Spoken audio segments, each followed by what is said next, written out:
Muy buenos días para todos. Mi nombre es Amparo González, soy estudiante de arquitectura en la Universidad de Pamplona y hoy les quiero hablar acerca de unos hechos de dignidad humana en el contexto social por medio de una línea de tiempo.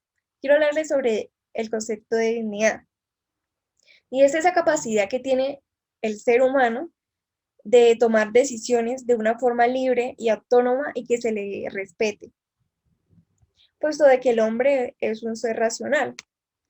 Como primer hecho, tenemos en 1184 la Santa Inquisición. Y esta hace referencia a varias instituciones dedicadas a la supresión de la herejía. En ese tiempo, ser herejo es esa persona que tenía una convicción diferente a la ya acostumbrada por cierta organización religiosa, en este caso la Iglesia Católica. En la Edad Media, el cristianismo se había alzado como la principal religión del Imperio Romanol y entre ellos se destacan los valdenses. Pero en este periodo, el Papa Lucio III, él fue el que impuso esta Santa Inquisición. A los herejes se le empezaron a considerar enemigos del Estado y pues bueno, por medio de diferentes instrumentos de tortura, lo que se pretendía era que ellos desistieran de sus creencias y de su fe y aceptaran lo que se les estaba imponiendo la Iglesia Católica. Como algunos elementos de tortura de ese tiempo tenemos el potro, en el cual eh, las partes de sus miembros se les estiraban.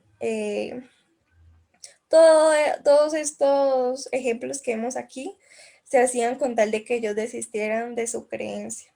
Y aquellos que, digamos, soportaran todos estos actos de tortura, se les quebraban sus piernas, sus brazos y se les dejaba hasta que murieran. O sea, para mí, todos estos actos realizados en esta Santa Inquisición son considerados actos maquiavélicos, como una persona puede decidir y tomar la decisión de quién debe de morir y de una forma tan maldada, con tanta maldad, sin corazón ni compasión. O sea, solamente por el hecho de no apoyar sus creencias, lo que creían, lo que pensaban. O sea, no se les otorgaba sus derechos, su dignidad, se perdía totalmente.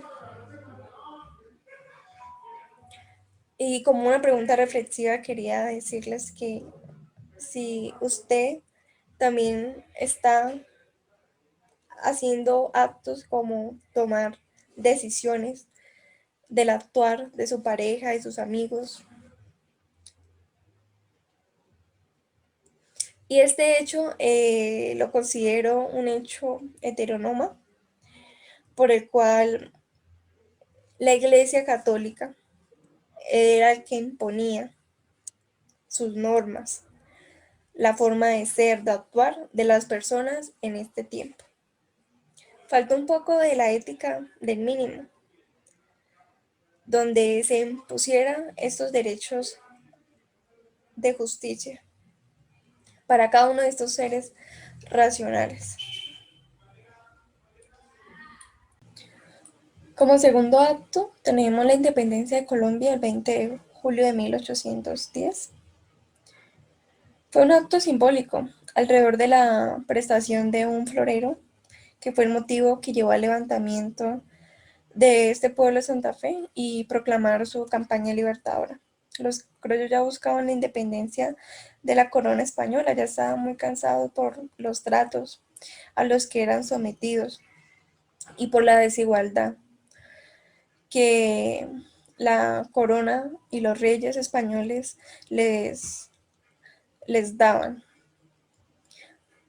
A partir La Carta de los Derechos del Hombre también fue un motivo de los detonantes principales, pues para que el pueblo ya tomara cartas en el asunto y luchara contra este yugo de los reyes de España y finalmente lograran esta tan anhelada independencia. Eh, este acto es heterónoma, eh, pues la corona española era quien les imponía lo que debían de hacer, los trabajos forzados, todo lo que estos seres humanos eran sometidos. Trabajo duro, sin salario, o sea, era una explotación total y su dignidad estaba totalmente perdida.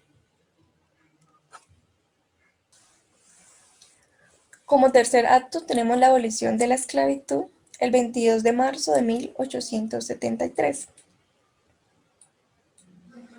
El comercio de esclavos, como la misma esclavitud, tiene orígenes remotos a partir del siglo XVIII.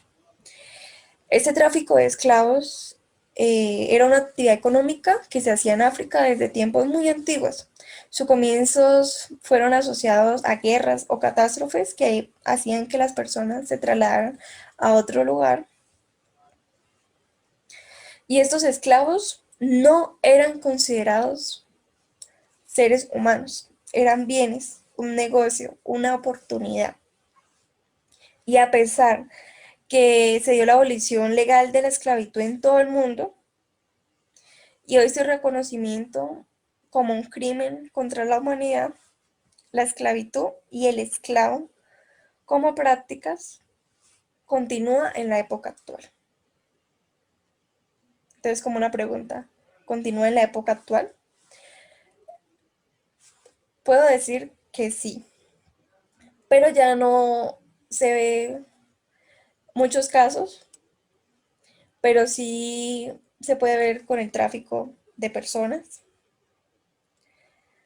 eh, o con esas personas a las cuales se les explota por un salario mínimo que no se les da eh, igual de importancia como a otras personas. También se puede decir que se debe al racismo, puesto de que los esclavos son negros. Entonces también se puede ser un factor que afecte la esclavitud moderna. Como cuarto acto tenemos el derecho al voto de la mujer el 1 de junio de 1893. Antes de esta fecha se consideraba que las mujeres no tenían derecho a votar porque no sentían la necesidad de participar en asuntos públicos o movimientos colectivos, según el pensamiento machista de los hombres para ese tiempo. Pero después de que las mujeres conquistaron su derecho, tras meses de luchas caracterizados por huelgas de hambre, incendios, manifestaciones, tuvieron un final feliz porque se les eh, permitió el derecho al voto, aunque en primera instancia solamente las mujeres mayores de 30 años podían votar. Pero lograron solventar un poco esa opresión en la que estaban, donde la dignidad para ellos no se les consideraban seres de gran importancia o relevancia ante la sociedad, eran como un objeto más en la casa para servir nada más. Y gracias a todas estas manifestaciones de ellas, lograron tener su derecho. Pero hay una pregunta que no podemos dejar de un lado y es que aún hoy en día las mujeres se consideran ese sexo débil, ¿sí? Ante algunos hombres machistas de este tiempo, que por ser mujer son más débiles, que no pueden realizar alguna actividad, cosa que no es verdad. Nosotras las mujeres somos más fuertes que los hombres. Pero gracias a estos actos, ellos comenzaron a ejercer su propia autonomía, autoridad, decisiones, eh, elegir sus propios gobernantes.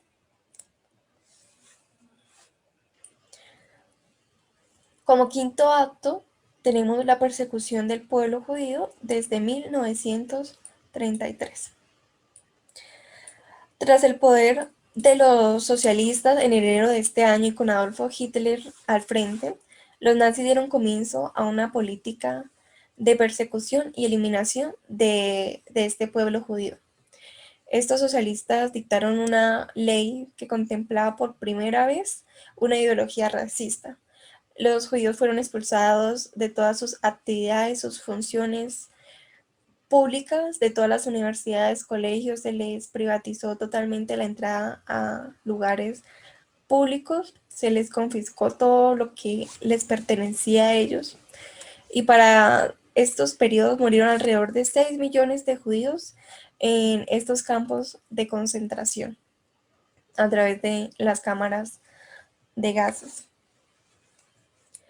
Con este acto se puede apreciar cómo se perdió la dignidad, cómo se vieron opresos y dirigidos por la decisión de la autoridad de alguien más, eh, que decidía qué día y quiénes, cuántos iban a morir, y no importaba quién había sido, qué había estudiado, qué había hecho antes con su vida. Aquí nada tenía importancia para estas personas. Eran tras de eso forzadas a trabajar arduamente todo el día, eh, sin la suficiente alimentación. Eran eh, una discriminación total para estas personas. Su autonomía nunca existió, nunca tuvieron la oportunidad de decidir qué querían hacer, ni nada. Como sexto acto, tenemos en 1948 la Declaración de los Derechos Humanos. Los derechos humanos se consideran el reconocimiento de la dignidad inalienable de los seres humanos, libre de discriminación, desigualdad o de cualquier índole. Esta dignidad humana es universal y dice que todos los seres humanos nacen libres e iguales en dignidad y derechos. Y esos derechos humanos han pasado a ser un elemento central del diálogo mundial sobre la paz, la seguridad y el desarrollo en la sociedad. Y gracias a que han pasado esta mayoría de injusticias, con la Declaración de los Derechos, estas cesaron. Eh, pero aún no podemos decir que dejaron de existir, porque de por sí las leyes en definitiva no se cumplen. Porque si así fuera, no hubieran personas corruptas, no hubieran malos gobiernos, malas actuaciones. Pero igual hay que resaltarla porque gracias a esta, la esclavitud dejó de existir, existen derechos de la mujer, de los niños, ha mejorado en gran parte la vivencia de las personas en la sociedad. En este hecho se resalta la ética de los mínimos. Esta es la que se basa en los deberes y derechos, eh, y estas éticas proponen justicia, proponen normas para la sociedad, para que los principios de convivencia se puedan dar en una plena libertad y que las personas puedan buscar siempre una vida feliz. Entonces, la Declaración de Derechos Humanos marcó la historia de la humanidad con el hecho de reconocer la dignidad para cada ser humano. Pero como último acto tenemos la caída del muro de Berlín el 12 de agosto de 1961. Tenemos que la construcción del muro de Berlín y especialmente su caída ha formado uno de los momentos más importantes del siglo XX, porque este muro dividió Berlín en dos partes durante 28 años. Y este se levantó, su creación fue a partir de finalizar la Segunda Guerra Mundial, tras la división de Alemania. Berlín, esta quedó pues dividida en cuatro sectores, el soviético, estadounidense, francés e inglés, y sus malas relaciones fue la causa de que se creara este muro. Y su caída vino motivada pues por la apertura de fronteras entre Austria y Hungría, y una vez liberados, una vez que se derribó ese muro, ya las familias y amigos pudieron volver a verse, a integrarse después de tanto tiempo, de 28 años de separación. Este muro abarcó por acabó por convertirse en una pared de hormigón de aproximadamente 3,5 y 4 metros de altura. Este hecho realmente privatizó la libertad de poder acceder a las personas al lugar que deseaban, de verse, de hablar, de integrarse con sus familiares, con sus amigos, de poder hacer sus acciones, sus deseos, de su libertad. Su dignidad se vio restringida y oprimida durante 28 años. La verdad fue muchísimo tiempo, pero por fin, o sea, no todo dura para siempre. Ya por último, para finalizar, cada uno de estos hechos marcaron en gran parte cada uno de esos momentos, cada una de las personas que lo vivieron, que fueron parte de, de esos, de esa pérdida de dignidad, de esos maltratos, de esa opresión, de esa injusticia. Y no cabe resaltar que siempre las clases sociales altas son las que están oprimiendo a las más bajas, a los más pobres. Eh, y como tal, esta era la breve explicación de mi línea de tiempo de algunos hechos de dignidad humana en el contexto social. Son los más eh, relevantes. La verdad, abarcaban mucho más actos, pero quería resaltar estos principales. Muchas gracias por su atención y su tiempo.